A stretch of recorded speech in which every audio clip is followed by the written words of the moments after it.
जय हिंद। बिहार फायरमैन के वैसे अभ्यर्थी जिनका अभी मेडिकल फिलहाल चल रहा है और आपके द्वारा लगातार मुझे मैसेज और कॉल मिल रहा है और आपके द्वारा पूछा जा रहा है कि सर मेडिकल में क्या क्या परेशानी हो रहा है, क्या अभ्यर्थी फेल भी हो रहे हैं, कितने फेल या पास हुए हैं। जैसे कि अभी 8 तारीख से आपका मेडिकल चालू हुआ है और आज 9 तारीख का मेडिकल हो रहा है, तो क्या कुछ अपडेट आया है इसके बारे में मुझे कुछ बताएं।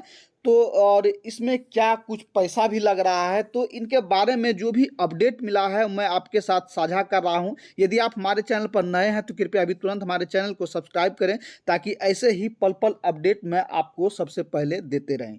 तो चलिए सबसे पहले मैं आपको बताता हूं कि क्या कुछ मेडिकल में हो रहा है और कैसे आपको इससे बचना है, क्या परेशानी हो सकता है। तो इन सारी बातों की चर्चा हम आज इस वीडियो में करने वाले हैं। तो सबसे पहले आप फायरमैन के हेड ऑफिस जाएंगे, यानी जहां से आपने डॉक्यूमेंट्स वेरिफिकेशन करवाया था वहीं फिलहाल आपको जाना है। इसके बाद आपसे डॉक्यूमेंट्स लिया जाएगा और वो अटेंडेंस के तौर पे लिया जाएगा। इसके बाद थंब इम्प्रेशन या जो आपका प्रारंभिक जांच है उसको किया जाएगा। इसके बाद सारे जब स्टूडेंट इकट्ठे हो जाएंगे तो आपको बस के द्वारा जो है गर्दनी बाग में जो मेडिकल टीम गठित हुआ है हॉस्पिटल में, सरकारी हॉस्पिटल में, वहाँ आपको ले जाया जाएगा। यानी कि बस के द्वारा आपको वहाँ ले जाया जाएगा। वहाँ मेडिकल टीम गठित है, 6 सदस्यीय शायद टीम गठित है और उन्हीं सदस्य टीम के द्वारा ही आपका जो है मेडिकल लिया जाएगा। तो वहाँ भी आपको अलग अलग 3 टेबल बनाया गया है और प्रथम टेबल पे जो फर्स्ट टेबल पे आप जाएंगे तो वहाँ आपका डॉक्यूमेंट्स वहाँ भी चेक होगा और देखा जाएगा। इसके बाद थंब इम्प्रेशन, इसका सिग्नेचर वगैरह भी करवाया जाएगा। इसके बाद जो है रोल नंबर वाइज आपको बुलाया जाएगा। आपको मालूम होगा कि जितने भी बैच लिया जा रहा है कि 100 लड़कों लड़कियों का बैच लिया जा रहा है, यानी कि एक बैच में 100 लड़का या लड़की को मिला करके लिया जा रहा है। तो इस तरह से सब अलग अलग रोल नंबर वाइज का सबका अलग अलग मेडिकल डेट दिया गया है। आपका जिस दिन भी मेडिकल डेट है वो आप सवेरे सुबह ही वहाँ पहुँच जाएंगे, क्योंकि ताकि कोई परेशानी ना हो, सुबह ही पहुँचना आप सुनिश्चित करेंगे। और जब आपको अपने वारी जैसे कि रोल नंबर वाइज आपको बुलाया जाएगा, इसके बाद सबसे पहले जो आपका है वो ब्लड टेस्ट आपका बीपी नापा जाएगा। सबसे प्रथम जो पहले आप जाएंगे तो सबसे पहले आपका जो है बीपी लिया जाएगा और उसके बाद जो बीपी लेने के बाद उसमें आपका हाई बीपी या लो बीपी देखा जाएगा। तो सारे कैंडिडेट के अंदर, यानी कि जो नए नए स्टूडेंट हैं उनके अंदर घबराहट सा महसूस होता है, घबरा जाते हैं कि क्या होगा नहीं होगा। तो आप बिल्कुल भी घबराए नहीं, कहीं लो बीपी हाई बीपी का भी शिकार हो जाता है तो आप अपने दिल पे तसल्ली रख कर और ऑल इज वेल कह कर जाएंगे अंदर, क्योंकि आपको कुछ भी नहीं होगा। आप बिल्कुल स्वस्थ हैं, बिल्कुल आप दिमाग से हटा दें मुझे कुछ नहीं हुआ है और आप बिल्कुल स्वस्थ हैं। मेडिकल को लेकर के आप चिंता बिल्कुल नहीं करें। तो जैसे मान लिया लो बीपी का भी शिकार हो जा रहा है या हाई बीपी हो जा रहा है तो आप बिल्कुल रिलैक्स, थोड़ी देर आप बोलें कि सर मुझे रिलैक्स होना है तो आप थोड़ी देर के लिए बाहर निकल जाएं, वहाँ से पानी पी लें और रिलैक्स मन से हो लें। इसके बाद फिर दोबारा के लिए आप जो है जहाँ, यदि घबराहट आपको महसूस हो रहा है तो, यदि नहीं हो रहा है तो कोई बात नहीं। ये सारे पार्ट जो जांच होगा ये एक्सटर्नल पार्ट के अंतर्गत ही जांच होगा, यानी कि बाह्य जितने भी अंग हैं उनके जांच ही प्रथम जो जांच है उसमें किया जाएगा। यानी कि आपके शरीर के जो बाहरी भाग जितने भी हैं उनका प्रथम जांच किया जाएगा। जैसे आँख, कान, नाक, गला, फेफड़ा, कलर विजन, नोकनी, जो भी है ये प्रथम बार जो है ये सब सारा जांच होगा।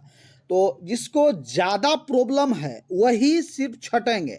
जैसे आप यहाँ देख पा रहे हैं कि जिसका ज़्यादा ये पैर में प्रॉब्लम है और फ्लैट फुट है, तो इस कारण से इसमें ही लोग ज़्यादा किन्हीं के पैर टेढ़े मेढ़े होते हैं, किन्हीं के ऐसा पैर होता है, आँख में जैसे मान लिया भोगी आँखें हैं, जैसे टेढ़ा बेढ़ा देख रहा है, तो वो सब कारण से थोड़ा में उसमें प्रॉब्लम हो सकता है। और जैसे किसी का नस में उभार आया है, पैर में आप देखेंगे, हाथ में देखेंगे कि नस में बाहरी भाग में नस निकला रहता है, तो इन सारे जो कारण है, इसके कारण भी आपको हो सकता है कि री मेडिकल भी दिया जाए। पहली बार तो आपको नहीं छांटा जाएगा, क्योंकि आपने देखा होगा और आपका जो एडमिट कार्ड मिला है और जो रिजल्ट आपका बना है, उसमें आपको लिखा होगा कि अंतिम रूप से चयनित, यानी कि आपको अंतिम रूप से चयन कर लिया गया है और इसमें आपको छांटने की कोई संभावना नहीं है। मतलब कि ज़्यादा ही कुछ प्रॉब्लम होगा तभी आपको छांटा जाएगा, नहीं तो बाय द वे नहीं छांटा जाएगा। आप बिल्कुल निश्चिंत रहें। आपको हल्का फल्का यदि कोई प्रॉब्लम है, आप चश्मा भी पहनते हैं तो आपको भी कोई दिक्कत नहीं है। कलर विजन में भी यदि कोई प्रॉब्लम ज़्यादा भी हो रहा है, जैसे आप देख पा रहे हैं ये कलर विजन का है, ये यहाँ आप देख पा रहे हैं कि कितना लिखा हुआ, आप प्लीज़ मुझे ये कमेंट करके बताएं कि इसमें कितना लिखा हुआ है, ये क्या लिखा हुआ है।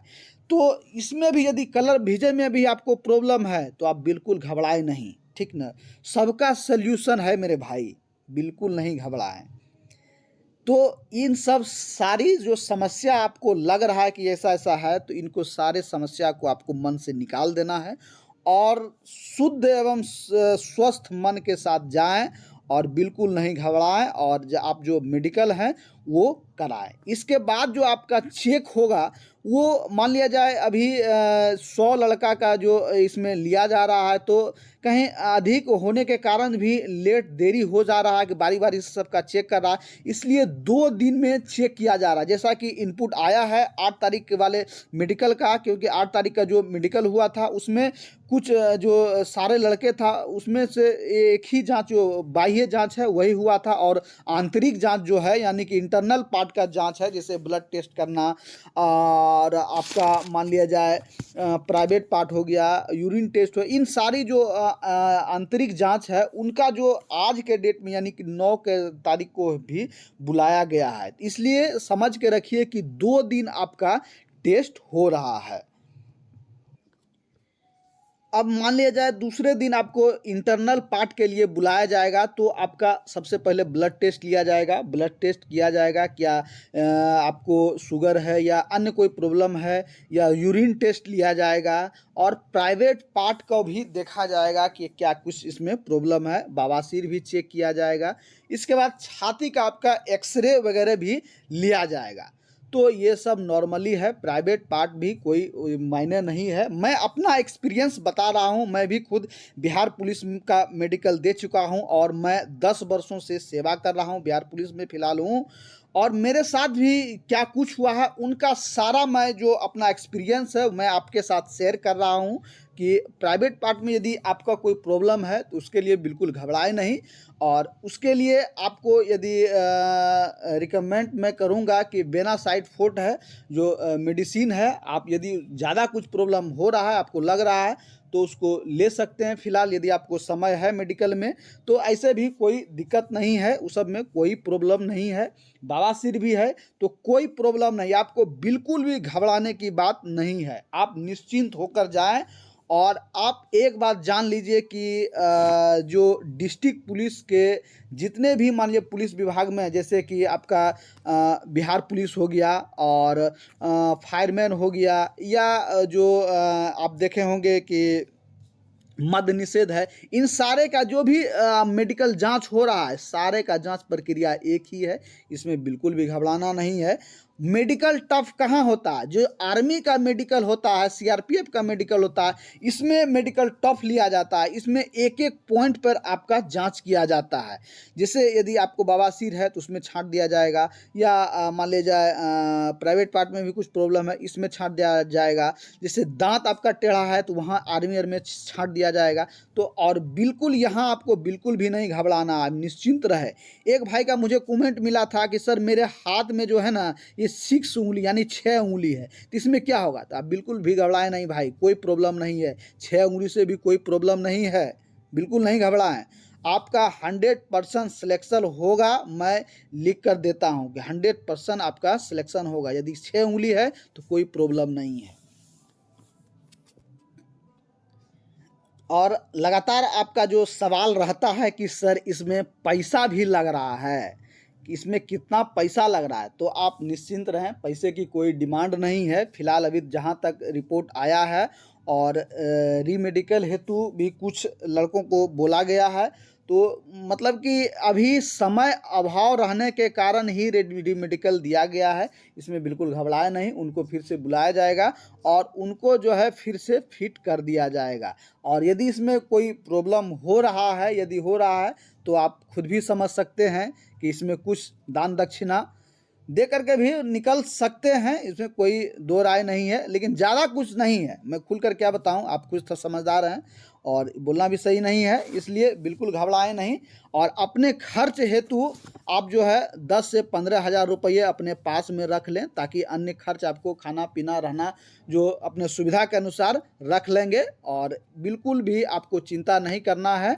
और मेरे द्वारा आपके लिए मैं प्रे करता हूं बाबा भोलेनाथ से कि आप 100% सिलेक्शन होकर आइए और फायरमैन का सेवा कीजिए।